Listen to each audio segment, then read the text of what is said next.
Hello friends, welcome to Ajit study centre. तो आज के इस वीडियो में हम लोग सीखने वाले हैं यूज ऑफ दीज, यानी कि दीज का प्रयोग। तो आप इस वीडियो को बिना स्किप किए पूरा अंत तक ध्यान से देखिए। तो चलिए शुरू करते हैं आज के इस वीडियो को। तो सबसे पहले हम लोग देखते हैं कि दीज का प्रयोग हम लोग कब करेंगे। देखिए, अगर वाक्य में सब्जेक्ट यानी कि कर्ता या ऑब्जेक्ट यानी कि कर्म या नाउन यानी कि संज्ञा नज़दीक है और प्लूरल यानी कि बहुवचन में है तो दीज का प्रयोग किया जाता है। यानी कि कहने का तात्पर्य ये हुआ कि अगर कोई वाक्य है यानी कि अगर कोई सेंटेंस है तो उसका सब्जेक्ट या तो ऑब्जेक्ट या तो नाउन अगर वो नज़दीक है यानी कि सामने रखी हुई है, निकट है, और अगर वो प्लूरल नाउन में है यानी कि बहुवचन में है, तब हम दीज का प्रयोग करेंगे। इसको हम समझते हैं एग्जाम्पल से। देखिए, यह किताबें हैं, यानी कि किताबें हैं, एक किताब नहीं है, यहाँ पर बहुत सारी किताबें हैं, यानी कि ये प्लूरल में है तो हमेशा यहाँ पर दीज का प्रयोग करेंगे। और दीज का प्रयोग के साथ हमेशा आर का प्रयोग करते हैं, यानी कि दीज के साथ आर का प्रयोग। तो देखिए, पहला एग्जाम्पल है यह किताबें हैं। तो यह का इंग्लिश यहाँ पर दीज नहीं लिखेंगे क्योंकि इसके बाद का जो ऑब्जेक्ट है वो प्लूरल नाउन में है, तो इसीलिए इसका इंग्लिश हो जाएगा दीज। देखिए, तो हो गया दीज और दीज के साथ आर का प्रयोग। तो दीज आर किताबें यानी कि बुक्स। तो इसका ट्रांसलेट बन गया दीज आर बुक्स। नेक्स्ट है सेकेंड में यह 3 पंखे हैं, या तो ये सब 3 पंखे हैं, तो इसका ट्रांसलेट होगा दीज और दीज के साथ आर का प्रयोग। और 3 पंखे हैं यानी 3 का इंग्लिश होगा 3 और पंखे का इंग्लिश फैन्स।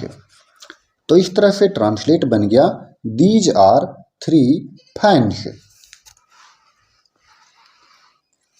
चलिए, नेक्स्ट है थर्ड में यह घोड़े हैं। तो यह घोड़े हैं, यहाँ पर घोड़े है मतलब कि समझ में आ रहा है कि यह जो है वो प्लूरल में है, तो यह का इंग्लिश दीस ना होकर के दीज होगा, तो हो जाएगा दीज, दीज के साथ आर का प्रयोग, और घोड़े का इंग्लिश हॉर्सेस। तो इस तरह से दीज आर हॉर्सेस, यह घोड़े हैं। आगे है ये सब हाथियां हैं। तो ये सब का इंग्लिश दीज और दीज के साथ आर का प्रयोग, और हाथियां का एलिफेंट।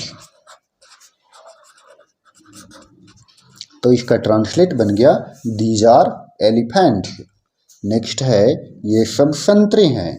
तो ये सब का इंग्लिश दीज और दीज के साथ आर का प्रयोग, संतरे का इंग्लिश ऑरेंज।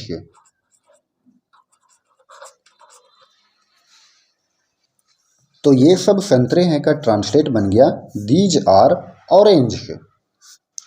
नेक्स्ट है ये सब मिठाइयाँ हैं।